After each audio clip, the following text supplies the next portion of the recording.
చేసి ప్రార్థన చేసావా? ఆ శక్తి ఉండాలి, ఆ సత్తు ఉండాలి, ఆ అభిషేకం ఉండాలి, ఆ ప్రభావం ఉండాలి. ఆ ప్రభావము, ఆ శక్తి, ఆ సత్తు నీకు ఉంటే నీ అంతరిక్షేపం ద్వారా వారిలో ఉన్న పాపం నీ మీద వెలువడి చేదు కాల్చబడుతుంది. ఆ శక్తి, ఆ సత్తువ, ఆ ప్రభావము, ఆ అభిషేకం లేనటువంటి వారు భయం వేసి అంతరిక్షేపం చేయరు. అందువలన మీలో ఉన్న పాపం, మీలో ఉన్న శాపం మీ మీద ఏలుబడి చేస్తూ మిమ్మల్ని కృంగదీస్తుంది. ప్రభునందు దేవుని ప్రజలారా, ఈ సత్యం ఎరిగినటువంటి వారు ఈ గొడవంతా నాకు ఎందుకని మౌనంగా ఉంటారు, కామైపోతారు. కానీ అసలు సత్యాన్ని తెలిసినటువంటి పౌలు గారు అంటున్నాడు, మిమ్మల్ని సంపూర్ణులుగా చేయాలి అంటే సగమది చేసి సగమిది చేసే వారు ఉండకూడదు.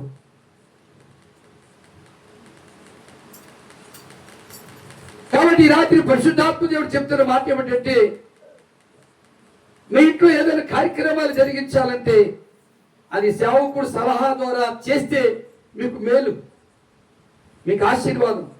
మా పూర్వీకులు చేశారండి, మా తాతలు ముత్తాతలు చేశారండి, అలా చేస్తారంటే నీకు మారు మనసు లేదని అర్థం. మాయ మనసు, నిన్ను నువ్వు మోసం చేసుకుని మాయ మనసుతో ఉన్నావు. పూర్వీకులు నిజరక్షకుడు ఏంటో తెలియదు వాళ్ళకి, సత్యం ఏంటో తెలియదు వాళ్ళకి, వాస్తవం ఏంటో తెలియదు వాళ్ళకి, ఆత్మీయత ఏంటో తెలియదు వాళ్ళకి. తెలియదు కాబట్టి అజ్ఞానంలో జీవించారు. అది అజ్ఞాన కాలం, ఇది కృపాకాలం. ఈ కృపాకాలంలో కృప వెంబడి కృప పొందుకోవాలి. కృపలో నిలిచిపోకూడదు, కృపలో నిలిచిపోకూడదు. కాబట్టి దైవ సేవకుడి యొక్క సలహా ద్వారా ఈ ఆదరణ కూటం ఏర్పాటు చేయడం జరిగింది. దేవుని ప్రజలారా, మరి మనం ఎలా చేస్తున్నాం?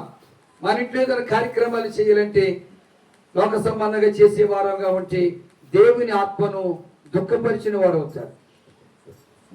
ఇంకోటి ఏంటంటే, ఆనాడు ప్రక్కలో బల్లెపోటు పొడిచాడు ఒక శతాధిపతి, ప్రక్కలో బల్లెపోటు పొడిచాడు.